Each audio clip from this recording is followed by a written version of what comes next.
I'm on the final 2 rounds of my blanket, and I have discovered that I missed an increase on this last round. So this is my line of increases, and they should take place every 4th round.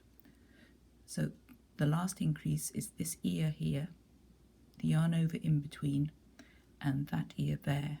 So counting this, that reads as increase 1, 2, 3. So I should have increased in on that centre stitch on the last round. I did spot it about 1/8 of a round later, and as this is double knitting, I made a decision at that point. I could either go back and unpick those stitches and put the increase in, or I could put a different kind of increase in on the next round. And again, I have two further choices. So let's take a look.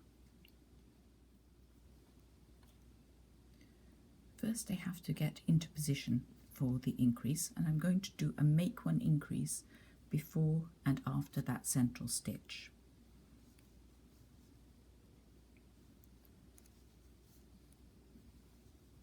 I'm using conventional rotation purls on this round to make the next round easier in reverse stocking stitch.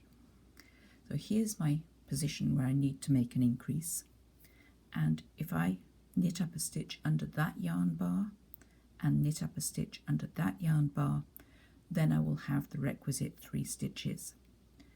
And I'm going to do a make one with a twist to disguise the slight hole it creates. I've got to remember it's also a colour change. So I worked into that twist, knitted the central stitch, and then I'm going to work into that piece of yarn there. Again, put a twist in it. So I've got my 3 front stitches all side by side. Now we're going to do the same on the back layer.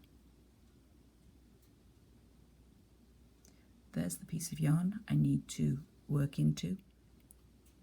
I'm very tempted not to do a twist here because the yarn is so dark. No one would actually notice the slight gap created, but we will. I've prepared it so it's got a twist in it.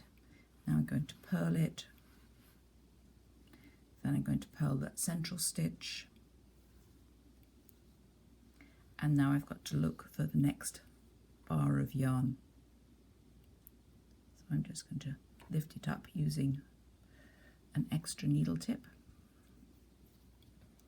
And now I'm going to work that with a twist.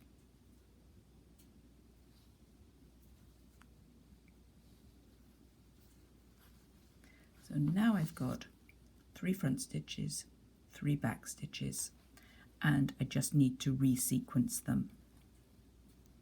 So I'm going to slip them back on my left needle.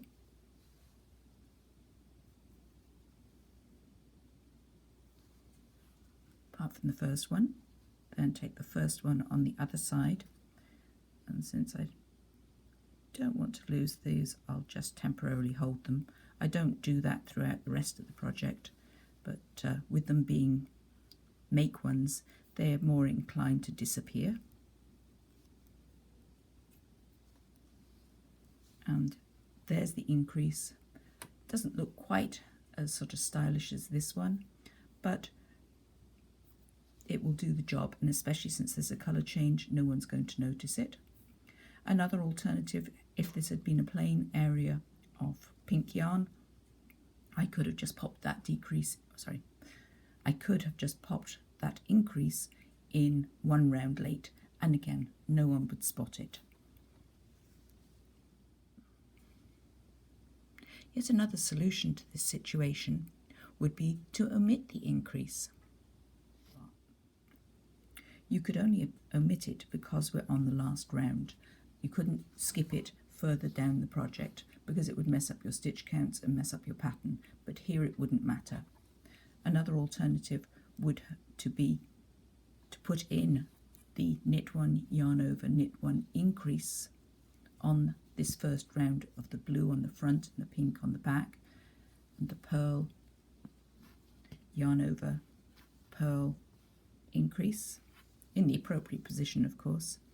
And again, no one would notice, but I like the fact that the increase has actually taken place in the pink rather than just in the blue. But given the hundreds of thousands of stitches in this project, it really won't show. So the decision is yours, but it always pays to think about your options and take the one that pleases you best.